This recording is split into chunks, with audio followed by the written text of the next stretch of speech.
إن الحمد لله نحمده ونستعينه ونستغفره ونعوذ بالله من شرور أنفسنا ومن سيئات أعمالنا من يهد الله فلا مضل له ومن يضلل فلا هادي له وأشهد أن لا إله إلا الله وحده لا شريك له وأشهد أن محمدا عبده ورسوله أما بعد. Verily all praises are due to Allah. We seek His help and we seek His forgiveness.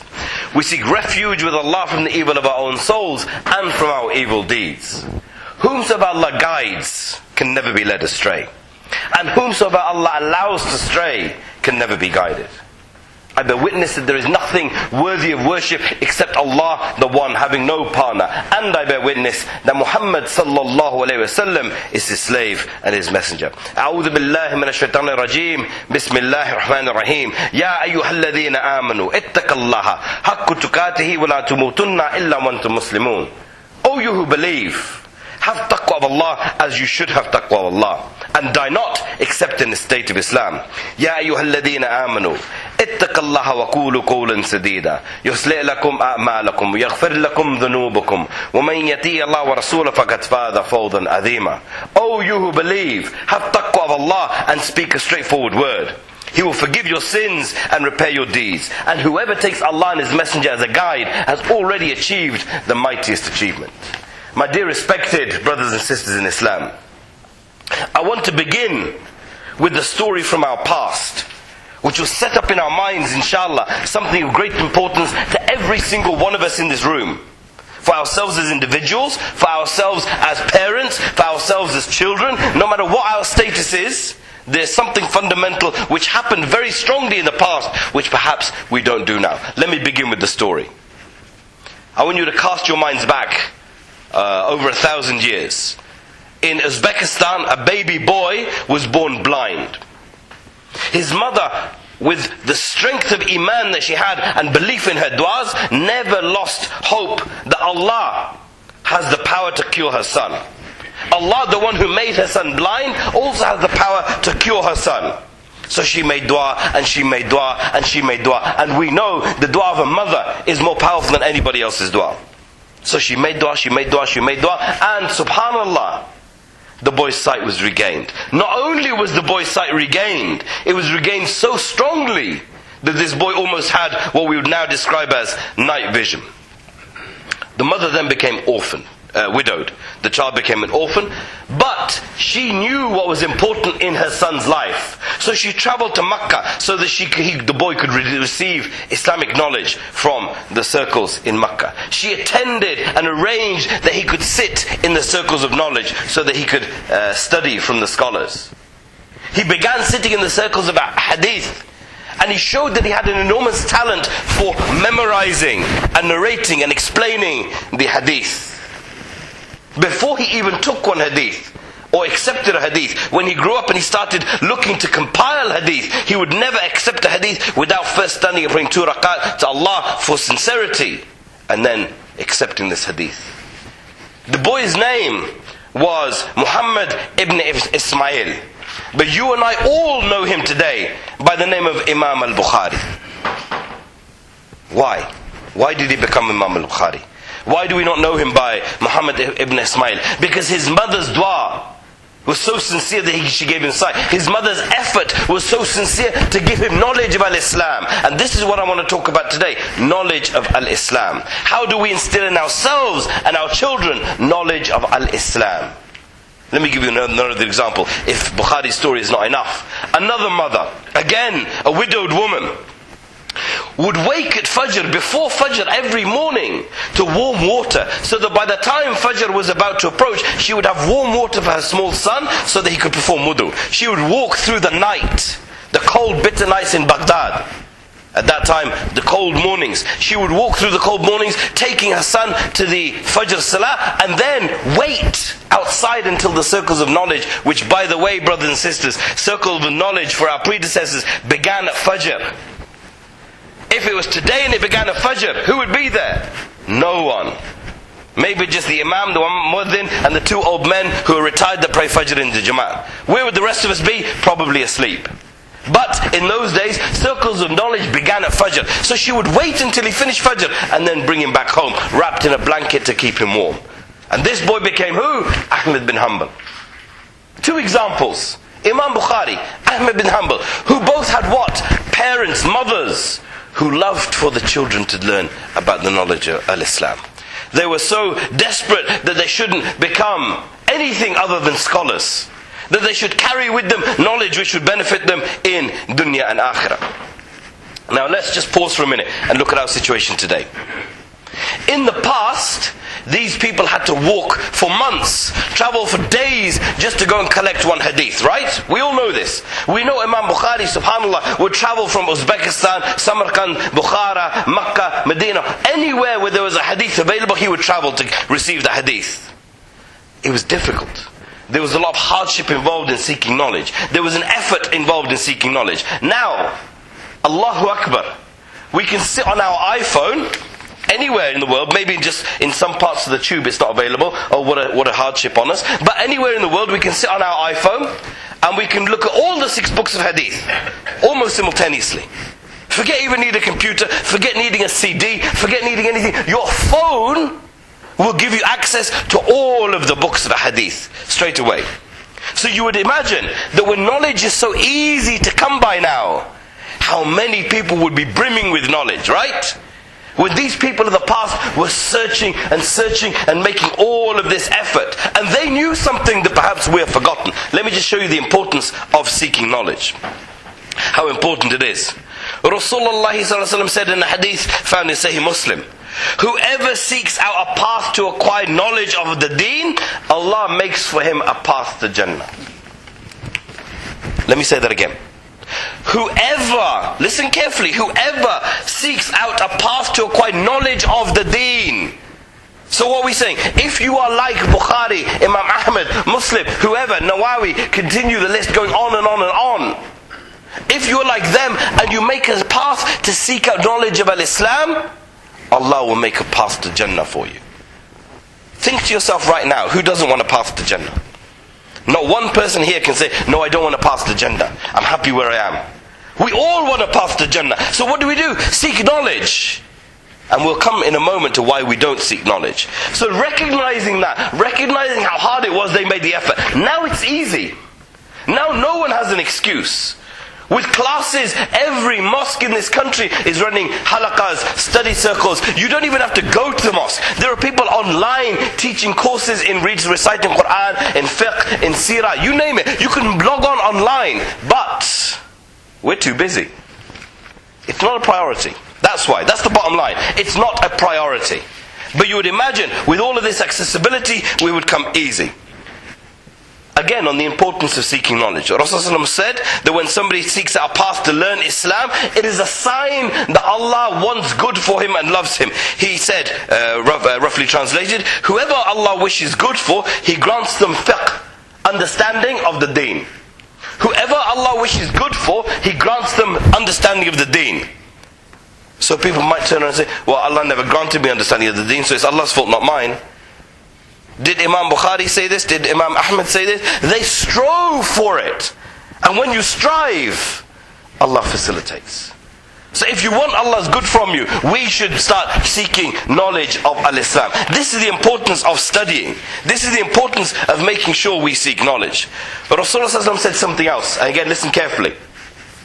Ask yourself now, don't say it out loud, what is important in your life? Where is your station?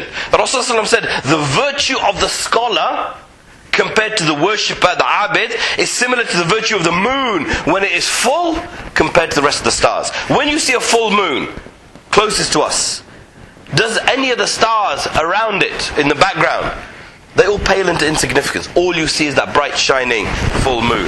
And verily the scholars are the inheritors of the prophets. Verily the prophets did not leave behind dirham and dinar, but rather they left behind knowledge. Thus whoever takes it, takes as a bountiful share. Hadith narrated by Abu Dawud, Tirmidhi and Ibn Majah. This is the difference between the scholar and the abid. Nowadays we say there are enough scholars, I'm not a scholar, we're too easily satisfied. Does anybody enter their work and say, I want to remain at the bottom grade, I never want a promotion, I don't want any more money, I'm happy to No one. When it comes to money, when it comes to dunya, we strive and we strive and we strive. No one says, I've got this car, I'm happy. Everybody strives. And when it comes to knowledge of Islam, the striving disappears. Why? This is something we need to ask ourselves. The position of the people of knowledge is such that even Allah and the angels pray for them. Rasulullah said, roughly translated, verily Allah and His angels, even the ant in its hole and the fish in the sea, verily all pray for the one who teaches good. Even the ants, which we kill, and the fish in the sea, which we make hutki, which we eat, all of these things, even they, let alone Allah and His angels, will pray for who? The one who teaches good. So ask yourself, after hearing these things, are we satisfied just to be followers, just to receive? Yes, of course, we have to receive from someone of knowledge before we can deliver it. But we should all now recognize we all want to not just receive knowledge, but to teach. Even if no one decides, I'm going to stand up on the minbar, I'm going to sit in the halaqah, I'm going to stand up. No, fine. When you have children, when you have wives, who's going to teach them the deen? Nowadays we send them off somewhere else. Why? We don't want the reward ourselves? Do we not want the reward of teaching our children about the life of Rasulullah sallallahu alaihi wasallam? Do we not want the reward of teaching them how to pray, about how to fast? We want the reward. But nowadays we don't necessarily have the knowledge to be able to do so. So we should recognize today we all have an obligation, every one of us, to study Islam. To whatever extent. I'm not saying any of us will ever, myself before anyone, would ever become like Imam Bukhari. But we all have the ability to increase whatever position of knowledge that we already are at. Another beautiful example of how we can be encouraged by the hadith of Rasulullah. He said, roughly translated, may Allah grant light. Now stop here. The Prophet is making a dua here. May Allah grant, he's making dua for who? May Allah grant light and happiness in the beauty of the face of someone who hears a hadith from us and memorizes it until he passes it on to others. Grant nur. May Allah grant nur to who? The one who hears a hadith, memorizes it and passes it on. And incidentally, when Rasulullah talks about memorizing a hadith, the companions, when they memorized the hadith, it didn't just mean they said actions are by intentions and walk off. They would memorize the hadith, the predecessors, with the full sanad, knowing the people in all of those in the chain. Even if they don't get to that, they would implement. Part of memorizing hadith meant implementing what Rasulullah has taught. This is something we can all do. Ask yourself when you go from here today, how many hadiths have we memorized? How many things do we think are hadith which are not even hadith? Nowadays people become very liberal in what is hadith and what is not. Oh, I heard in a hadith that don't take the bus today. What? How did you hear this in a hadith? Oh, a scholar said it, so it must be a hadith. There was no bus in the time of the Prophet. How did you hear it? You just made something up. Warn yourself. Don't be liberal with the words of Rasulullah. Allah warns us that anyone who invents a lie against Rasulullah, Jahannam is their abode. Anyone who invents a lie against the Prophet, misquoting him, we should be careful. Nowadays people say hadith, hadith, hadith.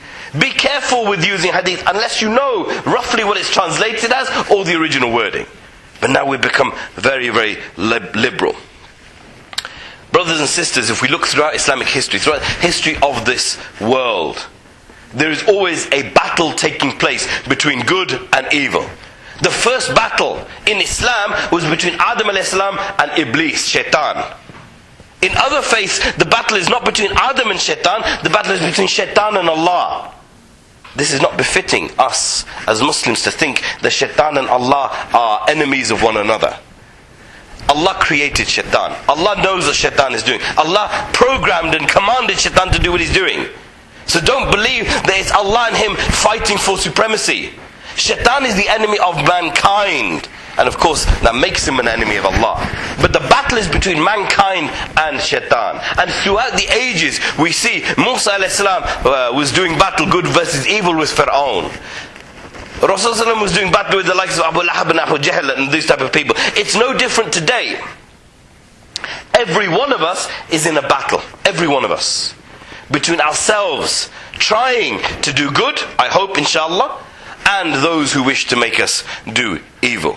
Some of the pious predecessors gave us warnings about how they would deal with these things. But Umar al-Khattab summed it up very nicely.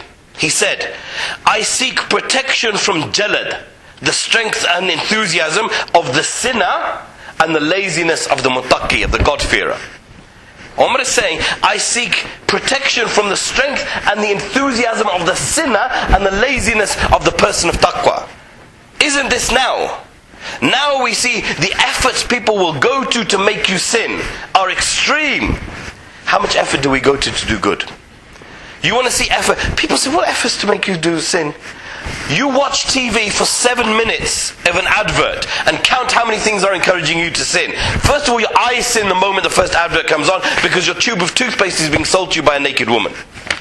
Then you go down the street and you see pictures on the billboards, casinos. Now, astaghfirullah, forget casinos. Now you have gentlemen's clubs being advertised openly. Casinos, gambling, alcohol, every sin you can imagine you're being bombarded by, and they are spending millions and millions of pounds to encourage you to sin. How much time and effort, and you can't turn around and say, oh, it's for the ulama. How much time and effort do you spend as an individual, because that's all you're accountable for? How much time do you, individual, spend? Asim will be questioned, how much time does Asim spend promoting good?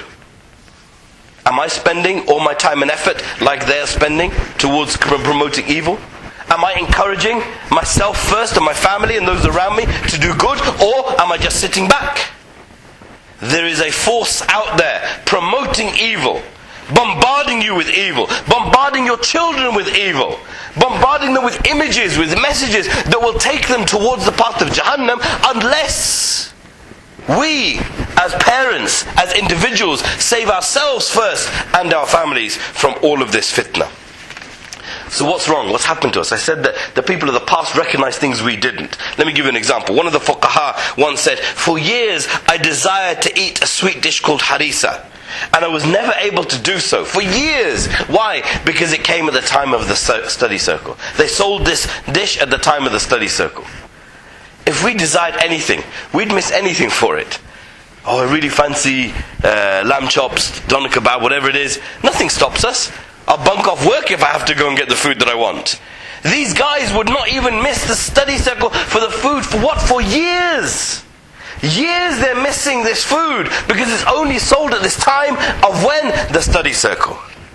Nowadays, ask yourself this. If you have an itinerary, the first thing to go in your life is the study circle. I used to run a halaqah every Thursday, like clockwork, from 6:30 to 8:30. And I can tell you, I used to observe how many people used to come. The number would fluctuate depending on what? Depending on what was on TV. Wallahi. I knew one day, the brothers phoned me and said, can we postpone today's halaqah because the Chelsea are playing, or Man United or whatever, some football. There was some football match going on. I said, no. I said, I'm going to be there, and if I sit alone, I will deliver the halaqah. And guess how many people turned up? One, me. And I sat and I delivered the halaqah on my own. Because why should the halaqah of Allah, the way you're giving the knowledge of Allah, take precedence? Why should it not take precedence above a football match? This is the problem we face nowadays, brothers and sisters. That we put things, everything in our lives is above seeking knowledge of Allah. أقول قولي هذا واستغفر الله العظيم لي ولكم فاستغفروا إنه هو الغفور الرحيم.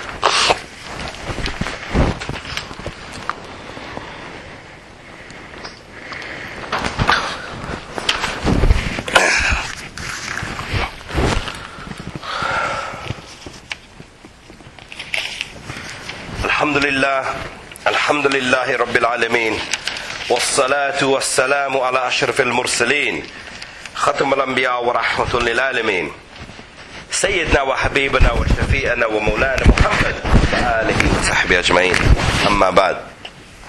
So what do we do? I've painted a picture of how great seeking knowledge is, I hope. I've shown us some of the flaws that we may fall into. How do we rectify the situation? First and foremost, we have to be sincere. Have ikhlas. Be sincere to want to follow and learn the deen of al-Islam. Why are we learning this deen? Because it's fard upon us. Every Muslim, male and female, has to pray. Therefore, the minimum knowledge for prayer is to understand how to make wudu, how to pray properly, what are the hukm of prayer. Nowadays, wallahi, brothers and sisters, forget prayer, even wudu people don't know. The most basic questions people have to ask, the most basic questions which our children should be teaching us. Why? Because there's no importance associated to knowledge. No importance.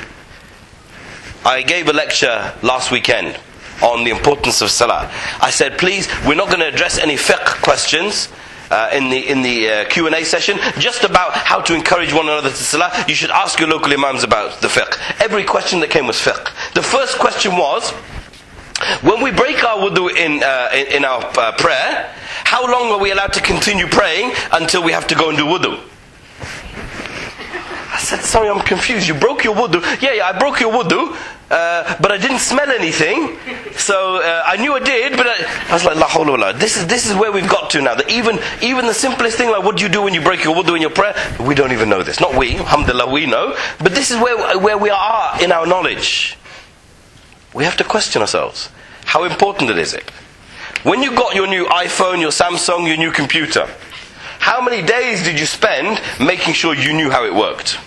You want to know how to download apps, you want to know how to do this, you want to know how to... We will spend plenty of time making sure, because God forbid our iPhone shouldn't be working properly. And when it comes to salah, how much effort are we putting into salah? Siyam, Hajj, Zakat, even Aqidah, learning about the Prophet ﷺ, we don't know. And none of these things are important enough unless they come across when we have to then say, oh, that's useful to me now, it's relevant to me now, let me go and ask a scholar. And then we look around and we say, where are the scholars? We don't have any, because we're not accustomed to being in the circles with scholars. So we don't even have people to ask for. We have to be sincere. We have to remind ourselves that we're doing this for the sake of Allah, to improve our lives, to improve our probability of attaining Jannah in the next life. Rasulullah said, roughly translated, whoever studies that which is meant for the sake of Allah, desiring only some of the dunya, he will never smell the fragrance of Jannah. Hadith narrated in Ahmad al-Tirmidhi. Whoever studies what is meant for Allah, there are people who study Islam. Why? To be known as a scholar. Or, worse, to use it to refute one another. We study sincerely for Allah, to improve our lives in this dunya and improve our lives in the akhirah. Because of time, let me just give one more advice about how best to rectify this situation. We have an enemy, brothers and sisters. An enemy that will always prevent us from seeking knowledge of al-Islam is the shaitan. Rasulullah said that shaitan will sit on the path of all of those who do wish to do good. Shaitan will sit on the path of all of those who wish to do good. But those who disobey shaitan, whoever does this, it is a duty upon Allah that He will enter him into Jannah. A duty upon Allah to enter him into Jannah. Why? Because shaitan is trying to stop you. Shaitan is trying to distract you. Shaitan is giving you every reason under the sun not to study the deen. We have to overcome this. What's the first thing shaitan does? And again, don't put your hands up obviously, but ask yourself this. When it comes, today people are probably feeling, you know what, I want to go and study. Whether it's online, whether it's the local halaqah, whether it's going to the imam, I want to go and study. Great. What's the first thing shaitan will say when you make that intention? Do it tomorrow. Today's a busy day.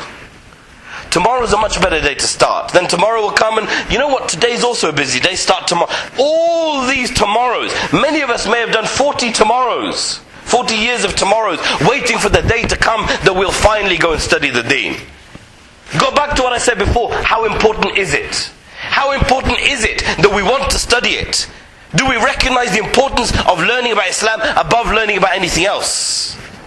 I've given examples before in khutbahs about people who spent years studying Spanish and Romanian. One brother said he was even learning Portuguese. Why? He's learning Portuguese because he wants to attend the Olympics in Brazil. The effort. Why? For the Olympics. Where is our effort to learn Arabic? Where is our effort to learn Quran? Where is our effort to learn Tajweed? This is what we have to ask ourselves. And Shaitan will say, do it tomorrow. Learn Portuguese first. Learn about your iPhone first. Learn about your microwave first. Learn about anything first. But God forbid you should learn about Islam. First trick Shaitan will do. He'll tell you, you're busy right now. Asim, you're really busy at this stage of your life. Wait till you're a bit older. You can learn about Islam when you're 84. That's a good time to learn. Not now, you're young-ish. This is a good time. Go and make sure you're busy. Do about work. Learn about this. Don't learn about Islam. No. Of course, we're not saying don't learn about Islam. Just do it later. Oh, okay. I'll do it later. I'll wait till I'm 84. Like fools, we go like sheep behind the shaitan. We should recognize these voices when we're being procrastinated. In English we say procrastination is the thief of time. We should say from Islamic point of view, procrastination is the tool of shaitan. Wallahi, procrastination is the tool of shaitan. Every time you go to do good, shaitan says, wait, do it later, do it later. Nowadays, even we, astaghfirullah, forget as individuals, even our societies, they say what? Yes, learn about Islam, but get your degree first. Get your master's first, get your PhD first. Make sure you've got your house and your car and your wives and your children. After that, yes, that's a good time, go and learn. One young man, mashallah, he was adamant, he wanted to go and study. He got a scholarship to one of the major Islamic universities. His parents were adamant. They said, please talk to him. Tell him he has to become a doctor. What's he wasting his time with this imam business? I said, I'm sorry, I can't tell him that. I said, I'm going to talk to you instead. And I spoke to the parents, saying, where is your priority in life? We spent an hour together, mashallah. The bro is now studying Sharia in one of the major Islamic universities. Because the priority is even for our children. What do we want for them? Would we be more content if they were doctors and pharmacists and engineers or civil servants, God forbid? Or would we be happier if they ended up as ulama and shuyukh? Ask yourself. And if the question comes out wrong, the answer comes out wrong, actually I'd be happier if he becomes a permanent secretary, then there's something wrong in your heart. Islam is our priority. Allah is our priority. Finding Jannah is our priority. This will be done through knowledge of Al-Islam. Another trick shaitan uses very quickly. He says, oh, there's enough scholars in the world. We don't need more scholars. We definitely need more kebab shop owners. Better to go and open a kebab shop. Too many scholars. Too many scholars. Wallahi, we are in the last days. Because the Rasul warned us that a time will come when the people of knowledge will be removed from this dunya. This is now. You can't find scholars. Nowadays, most of us wander around aimlessly, not knowing where the scholars are, having to ask questions from the aam, from the generality. Why? Because we don't have access to scholars. So this idea that people say, there are too many scholars, absolute rubbish. Another one, shaitan will say, oh, the state of the ummah is so bad, what's the point in learning about Islam? The state of the ummah is so bad because there is not enough knowledge of al-Islam. Why are we in the situation we are? Because we've left the Quran and the Sunnah behind. As individuals, as families, as communities, however you want to describe it. If we held on to the Quran and the Sunnah, we would not be in the situation we should be in. And the final and last advice, how do we improve the situation to learning knowledge of al-Islam? Ask Allah. You can't tie your shoelace except that Allah grants you tawfiq. So should we not be making dua to Allah? Oh Allah, increase us in knowledge in al-Islam. Oh Allah, grant us tawfiq to seek knowledge of your deen. Oh Allah, make us those scholars who are better than all of those other people. We've seen its importance. How can we ignore it? How can we possibly ignore this situation? We have a responsibility. We must make sure that we do this properly. We must make sure that we make it sincerely for Allah. We must make sure that we save ourselves and our families from the hellfire by giving them sound knowledge of al-Islam. We ask Allah to make us amongst those who He grants tawfiq to study the deen of al-Islam. We ask Allah to make our priority in our learning not anything except learning about al-Islam. We ask Allah to make us amongst those who sincerely wish to do this for the sake of Allah. We ask Allah to grant us knowledge that we can benefit ourselves and our families and spread the message of al-Islam. We ask Allah to increase us in iman. We ask Allah to increase us in ihsan. We ask Allah to increase us in taqwa. We ask Allah to forgive us for all of our sins, the big of them, the small of them, the open of them, the hidden of them, the past of them, the present of them, and the future of them. We ask Allah to alleviate our suffering and the suffering of all of our brothers and sisters wherever they may be and whatever situation they may be in. We ask Allah to make all of us sitting here today shining examples of the sunnah of Rasulullah sallallahu alaihi wasallam and ambassadors for al-Islam. ربنا آتنا في الدنيا حسنة وفي الآخرة حسنة وقنا عذاب النار. اللهم صل على محمد وعلى آل محمد كما صليت على إبراهيم وعلى آل إبراهيم إنك حميد مجيد. اللهم بارك على محمد وعلى آل محمد كما باركت على إبراهيم وعلى آل إبراهيم إنك حميد مجيد. إن الله يأمر بالعدل والإحسان وإيتاء ذي القربى وينهى عن الفحشاء والمنكر والبغي يعظكم لعلكم تذكرون. Surely Allah commands justice, good deeds, and generosity to others and relatives. He forbids all shameful deeds and injustice and rebellion. He instructs you so that you may be reminded. فَاذْكُرُونِي أَذْكُرْكُمْ وَاشْكُرُوا لِي وَلَا تَكْفُرُونَ. And remember me, and I will remember you. Be grateful to me, and do not reject faith. وَاللَّهُ ذِكْرُ اللَّهِ أَكْبَرُ وَاللَّهُ يَعْلَمُ مَا تَصْنَعُونَ. And without doubt, remembrance of Allah is the greatest thing in life. And Allah knows the deeds that we do. Aqimus salat. Allahu Akbar, Allahu Akbar. Ashhadu an la ilaha illallah. Ashhadu anna Muhammad Rasulullah. Hayya ala salah, hayya ala falah. Qad qamtis salah, qad qamtis salah. Allahu Akbar, Allahu Akbar. La ilaha illallah.